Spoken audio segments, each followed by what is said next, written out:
I'm back with Potterwookie, and today we're going to be reading chapter 9, and this chapter is called Making Plans. Now this chapter is going to be another really long chapter, so remember, if you need to, you can write notes, or you can pause and work on the questions as we're reading the chapter as well. So let's get started with chapter 9 of Potterwookie. I brought Harry out into the kitchen and set him on the counter. I wasn't worried about my mom coming back soon.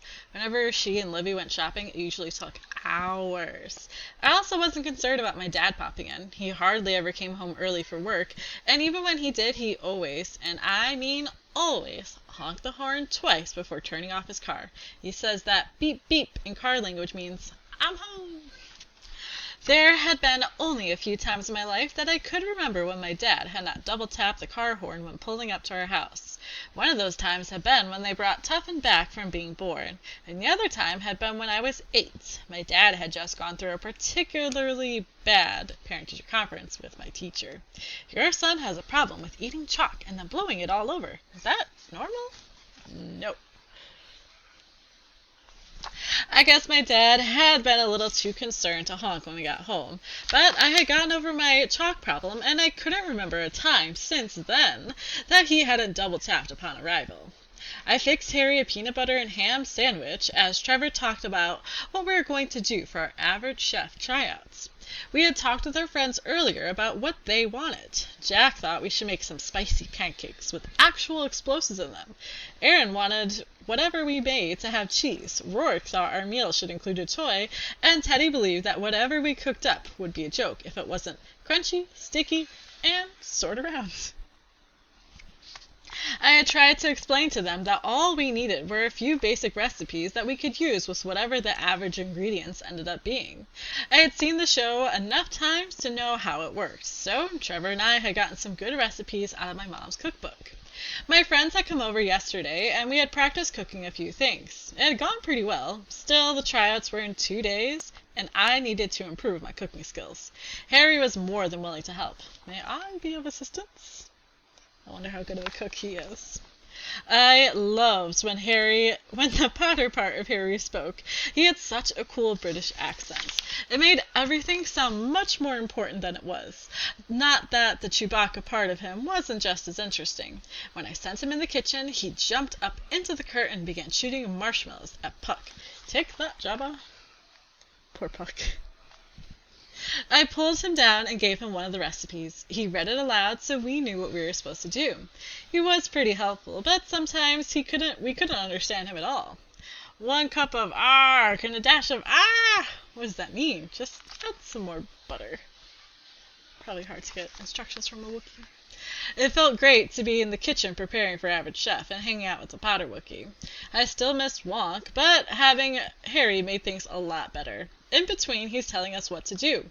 We would ask Harry questions about himself and why he was here. He didn't have too many answers, but he kept saying, "I'm sure you'll figure it out. That Wonk fellow was pretty keen on you and your ability."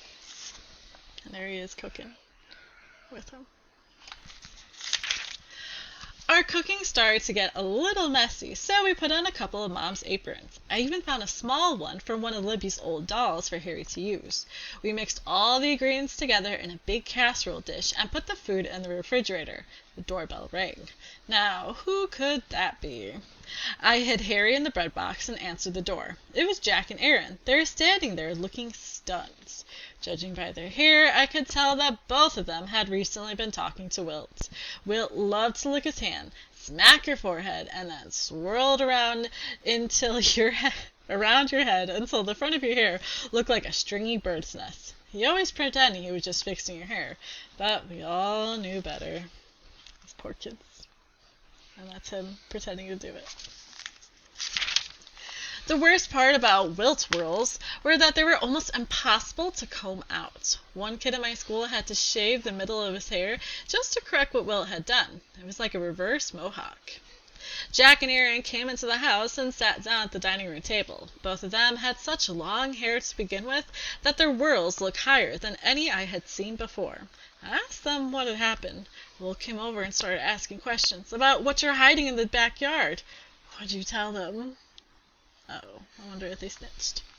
Aaron told us how Jack had spilled the beans. He said Jack had told Wilt about my closet and how I was probably hiding a creature of some sort. This is bad, like extra homework bad. No, this is like pooping your pants in front of others bad. That's bad. Jack said Wilt wanted to meet him at Teman Cemetery tonight in the clearing by the single tree. He said I was supposed to bring Harry and that if I did, I would get my bike back and avoid being beaten up. I was so mad at Jack for ratting me out. I also thought it was weird that Wilt wanted to meet me at the cemetery.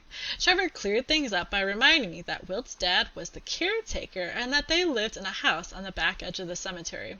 I wasn't sure what to do. Trevor suggested we should tell our parents. I looked at Trevor and shook my head. We needed to handle this ourselves. I figured if I got all my friends, it would be 6 against 1, and together we could take Wilt down. Believe it or not, Trevor, Jack, and Aaron seemed to think this was a good idea. We all headed out to the island to fetch Rourke and Teddy and see if we could come up with a plan for getting my bike back and teaching Wilt a lesson. I was so mad and so pumped up that I forgot I had left Harry hidden in a bread box. On the island, we brainstormed and came up with a way to get my bike back and not get beaten up. We would surprise Wilt, quickly wrap him up around the single tree in the cemetery, and then grab my bike. After going over all the details, we saw my dad drive up the street and pull into the driveway. He double-tapped the horn and got out. 3. There's no time like me time. I waved across the street at him and then turned my attention back to my friends. My dad went into the house to make his afternoon snack and relax after a hard day. And there's his dad relaxing. And this chapter is not as long as I thought it was. So we will continue tomorrow with chapter 10, which is called Things. Please make sure you answer all of your questions for Potterwookie chapter 9. Have a good day. Bye.